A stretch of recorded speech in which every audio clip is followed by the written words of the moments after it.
நேயர்களுக்கு வணக்கம். தேர்தல் தேதி அறிவிக்கப்பட்டு விட்டது. ஏப்ரல் 23 4 முனை போட்டியாக கட்டமைக்கப்பட்டு இருக்கிறது. யாருக்கு வெற்றி வாய்ப்பு காத்திருக்கு, யார் தோல்வியை தழுவ போறாங்கன்ற பல கேள்விகள் தொடர்ச்சியாக இருக்கு. ஒரு பக்கம் தொகுதி பங்கீடு, தேர்தல் பிரச்சாரம்னு பல கட்ட வேலைகள் எல்லா அரசியல் கட்சிகளுமே மும்முரமாக நடத்தி கொண்டிருக்கிறார்கள். கள நிலவரம் என்ன சொல்கிறது அப்படிங்கிறத பற்றி இன்னும் நம்மோடு கலந்துரையாட இணைந்திருக்கிறார்கள் அரசியல் விமர்சகர் திரு நந்தகுமார் அவர்கள், மூத்த பத்திரிகையாளர் திரு ராஜகம்பீரன் மற்றும் பாக்கு.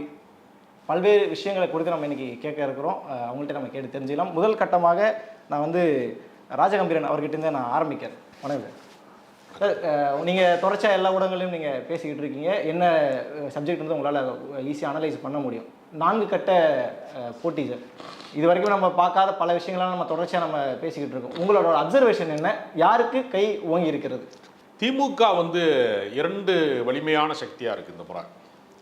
ஒரு விஷயம் என்னென்னா, மக்கள் நல திட்டங்களிலே பெரிய அளவில் சாதாரண மக்களை சென்றடைந்திருக்கிறார்கள். குறிப்பாக மகளிர் உரிமை தொகை, புதுமை பெண் திட்டம், சமீபத்தில் லேப்டாப் வழங்கினதாக இருக்கலாம், நான் முதல்வன் திட்டமாக இருக்கலாம். பல திட்டங்களில் ரொம்ப விளிம்பு நிலை மக்கள், சாமானிய மக்கள், உடல் உழைப்பு தொழிலாளர்கள், பாட்டாளிகள், அந்த மாதிரி சாமானிய மக்களிடத்திலே போய் சென்று சேர்ந்திருக்கிறது அதனுடைய நலத்திட்டங்கள். குறிப்பாக காலை உணவு திட்டம், இது மாதிரியான நலத்திட்டங்களின் வழியாக திமுக பெரிய அளவிலே சாதாரண மக்களிடத்திலே போய் சென்று சேர்ந்திருக்கிறார். இன்னொரு மாபெரும் சக்தியா இதை பார்க்குறேன்னா, வலுவான கூட்டணி. நீ காங்கிரஸ், விசிக, கம்யூனிஸ்ட் கட்சி, மதிமுக, மனிதநேய மக்கள் கட்சி, இந்திய யூனியன் முஸ்லீம் லீக், இப்படி எல்லா கட்சிகளையுமே, தேமுதிக, மக்கள் நீதி மையம், ஒரு பெரிய பட்டியல் இருக்கு இந்த முறை. 20க்கும் மேற்பட்ட கட்சிகள் ஆமா ஏறத்தாழ இருக்கிறது. அதனால வலுவான கூட்டணியும் இருக்கிறது. சாமானிய மக்கள் தான் எப்பவுமே என்ன பண்ணுவான்னா, அப்பர் மிடில் கிளாஸ் விமர்சனங்கள்லாம் நிறைய செய்வான். காத்திருந்து கியூல நின்று வெயில்ல நின்று நான் ஓட்டு போடணுமா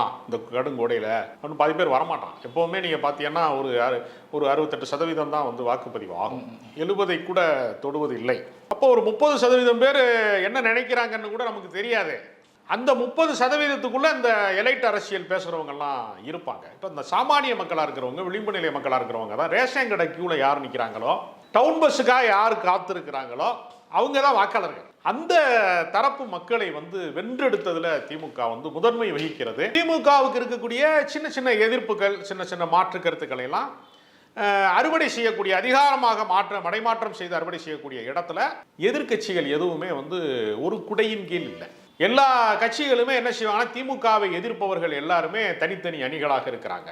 அது நாம் தமிழர் கட்சியாக இருக்கலாம், அல்லது வேறு சில இப்போ புதிதாக தொடங்கிய விஜயோட தமிழக வெற்றி கழகம் மாதிரியான கட்சிகளாக இருக்கலாம், அல்லது சசிகலா ராமதாஸ் கூட்டணியாக கூட இருக்கலாம். எல்லாமே நீங்கள் பார்த்தீங்கன்னா ஓட்டுக்களை சிதறடிக்கக்கூடிய, வாக்குகளை சிதறடிக்கக்கூடிய சக்திகளாக தான் இருக்கிறாங்க. அது திமுகவுக்கு மிக சாதகமான அம்சமாக இந்த தேர்தலில் வேலை செய்யும். அதனால திமுக மீதான சின்ன சின்ன அதிருப்திகளை கூட எதிர்கட்சிக்கு போகணும். இப்ப நடக்க போற போட்டியை நான் எப்படி பாக்குறேன்னா, இந்த தேர்தலை எதிர்கட்சி அந்தஸ்து பெறப்போவது யார் என்பதற்கான தேர்தலாக தான் பாக்குறேன். ஏன்னா இந்த ஆளுங்கட்சி அப்படியே கண்டினியூ ஆயிரும். இந்த தொடர்ச்சி அறுபடாது. இப்ப 2வது இடத்துக்கு தான் தேர்தலே நடக்குது. 2வது இடத்துக்கு யார் வர போறாங்க?